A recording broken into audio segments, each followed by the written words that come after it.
ৰাতি হোৱা বহুত দেৰি হ'ল, কাৰণ যোৱাকালি আমাৰ যা ঘৰত কীৰ্তন আছিলে। আমি সকলোৱে মিলি তাত গৈছোঁ আৰু কীৰ্তন শেষ হওঁতে ৰাতি হ'ল।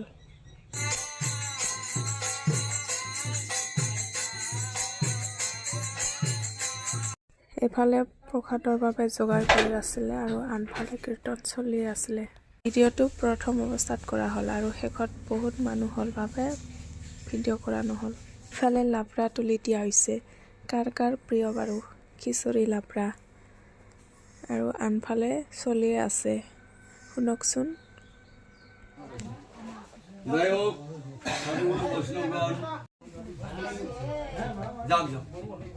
এই গৃহকর্তা আজকে এত সুন্দর ঘর দরজা ফ্যামিলি ছুঁয়া ঘর লোকে গমন করতে পারে, ভালো ভালো গোবিন্দ প্রাপ্তি হয়।